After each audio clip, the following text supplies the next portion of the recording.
दोस्तों सप्रेम नमस्कार। मैं सर्वदेव सिंह उर्फ डॉक्टर सर्वदेव सिंह आचार्य कलाम, अधिवक्ता, हाई कोर्ट इलाहाबाद, दत्तक पुत्र, महामहिम राष्ट्रपति भारत, शोधक एवं प्रशिक्षक, शारीरिक मानसिक योगाभ्यास एवं प्राणायाम, राष्ट्रीय संयोजक अध्यक्ष, भारतीय इंसाफ पार्टी एस। दोस्तों, आज जो वीडियो बनाने जा रहा हूँ उसमें आप सबके जीवन से जुड़ी हुई कुछ ऐसी समस्याएं हैं जिससे हम सबका जीवन कुछ घंटों के अंदर जीवन लीला समाप्त हो सकती है। अगर उन पे ऑब्जर्वेटरी प्रेक्षणीय ध्यान केंद्रित करके उसके स्व उपचार का प्रयास करेंगे तो आपका जीवन लीला समाप्त होने से बच सकता है।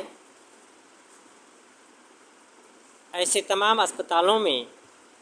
ऑक्सीजन डिमांड होता है, उनमें भी कमी आ सकती है। रोगियों के अस्पताल पहुंचने में कमी आ सकती है। तो दोस्तों, कल दिनांक 17 अक्टूबर 2023 को मैं मुगलसराय से सिकंदराबाद, दानापुर सिकंदराबाद एक्सप्रेस के B3 कोच में, जो कि मुगलसराय के बाद मिर्ज़ापुर से आगे बढ़ने पर टीटी महोदय मेरे ही गुड फेथ में ही उन्होंने मुझे रसोईयान की तरफ रेफ़र कर दिए। मुगलसराय से आगे बढ़ने पर मेरी तबीयत अस्वस्थ होना प्रारंभ हो गया और बहुत तेज़ी से वायरल इन्फेक्शन से मुझे वीकनेस और बार बार छींक आने लगा। यद्यपि मैं योगा प्राणायाम करके उसको नियंत्रित करना चाह रहा था, लेकिन एनर्जी की कमी हो रही थी, जिसको बाद में हमने सप्लीमेंट के रूप में रसोईयान में 2 बार रसोईयान का सेवा लिया और उस स्थिति से अपने को परिस्थिति से नियंत्रित किया। उसके साथ ही आपका ध्यान इस वीडियो के माध्यम से रेलवे मंत्रालय की तरफ भी आकृष्ट करवाना चाहूँगा कि दोस्तों, मैं जिस कंबल को जिस कोच में यूज कर रहा था, लग रहा था उस कंबल से दुर्गंध आ रहा था, जिससे हमें मास्क लगाना पड़ा। तो अभी अक्टूबर का महीना है, अगर किसी भी तरीके से मेरे इस वीडियो के माध्यम से या आप लोगों के संकेत के माध्यम से रेलवे मंत्रालय तक इस संकेत पहुँचे कि अभी अक्टूबर का महीना है, गर्मी है, धूप है, ऐसी स्थितियों में उन कंबलों की धुलाई हो जाए तो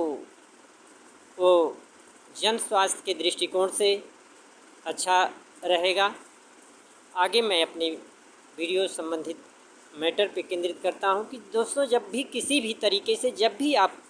महसूस करें कि हमें तबीयत अस्वस्थ हो रहा है और वो बहुत तेज़ी से वीकनेस का रूप ले रहा है,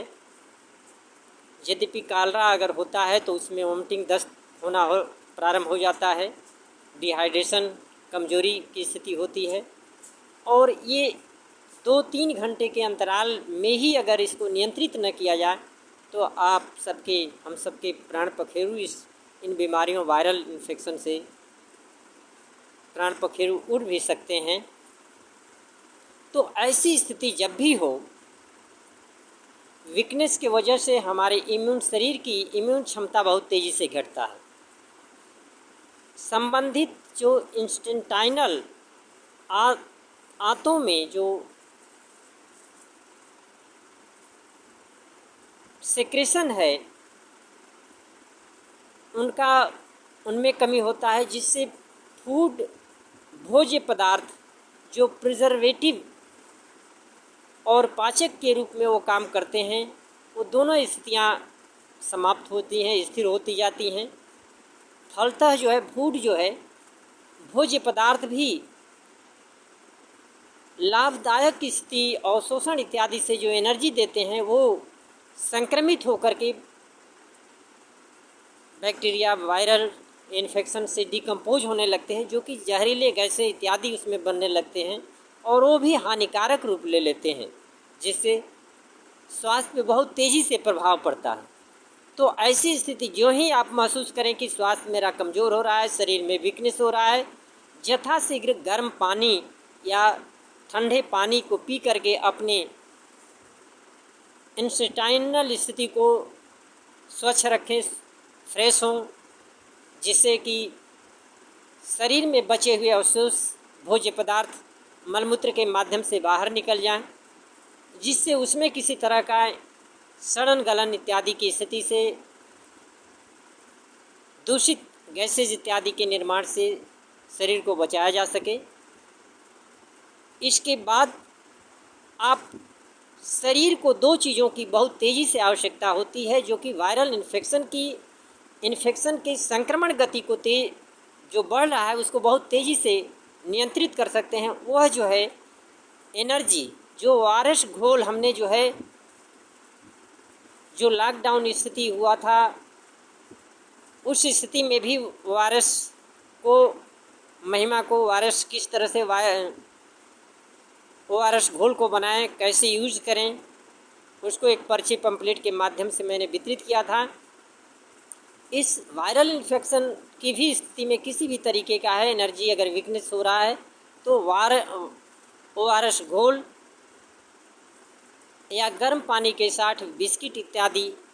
का सेवन करते हुए एनर्जी, शरीर को एनर्जी देने का, और साथ में मेडिटेशन के साथ शरीर को अधिक से अधिक ऑक्सीजन दें। ये दोनों स्थितियां जो है वायरल इन्फेक्शन की गति को कम कर सकती हैं, उनके सर्वाइवल कंडीशन को समाप्त कर सकती हैं। अगर ये चीज़ें नहीं करेंगे तो बहुत तेज़ी से वायरल इन्फेक्शन बढ़ेगा और 2-3 घंटों के अंदर ही आपके वीकनेस, आपके प्राण पखेरु उड़ने तक बढ़ सकते हैं। इस ट्रीटमेंट के साथ, स्वयं के इस उपचार के साथ ये हमेशा ध्यान रखें, जब तक आप वायरल इन्फेक्शन पर सर्वाइव नहीं कर जाते हैं तब तक आप अपना ध्यान एनर्जी, शरीर को ORS घोल इत्यादि के माध्यम से एनर्जी देने का और शरीर को ऑक्सीजन देने का, मेडिटेशन के साथ ऑक्सीजन देने के कंटिन्यूटी को बनाए रखें। उसमें अगर 10-20 मिनट, आधे घंटे का भी इंटरवल होता है कहीं से भी, तो वो वायरल इन्फेक्शन के लिए सर्वाइवल कंडीशन पैदा होगा। अगर अपने मेडिटेशन के साथ इन दोनों एनर्जी और ऑक्सीजन देने का प्रयास करते हैं तो तेज़ी के साथ वायरल इन्फेक्शन के सिचुएशन को या उनके वातावरण को, सर्वाइवल कंडीशन को समाप्त करने में आपका प्रयास सार्थक हो सकता है। वायरल इन्फेक्शन पर आप सर्वाइव कर सकते हैं। इसी के साथ अगर इन चीज़ों को विभिन्न बीमारियों में, जैसे विभिन्न अस्पतालों में ऑक्सीजन सिलेंडर की ज़रूरत पड़ती है, अगर आप कोई भी बीमारी से ग्रसित हो जहां ऑक्सीजन सिलेंडर इत्यादि की ज़रूरत हो, उसमें अगर आप चेतना अवस्था में हैं तो ये प्रयास करें कि आपकी जो भी चेतना है उस शरीर को ऑक्सीजन देने में, जो वातावरण में ऑक्सीजन उपलब्ध है उस वातावरण को, अर्थात श्वसन करने पर आपका चेतना हो, जिससे किसी भी तरीके का नेचुरल ऑक्सीजन ही आपके लिए ऑक्सीजन आपूर्ति का कारण बने, किसी भी तरीके का आर्टिफिशियल ऑक्सीजन की ज़रूरत न पड़े। इन्हीं बातों के साथ मैं सरदेव सिंह उर्फ डॉक्टर सरदेव सिंह आचार्य कलाम आप सभी को सप्रेम नमस्कार।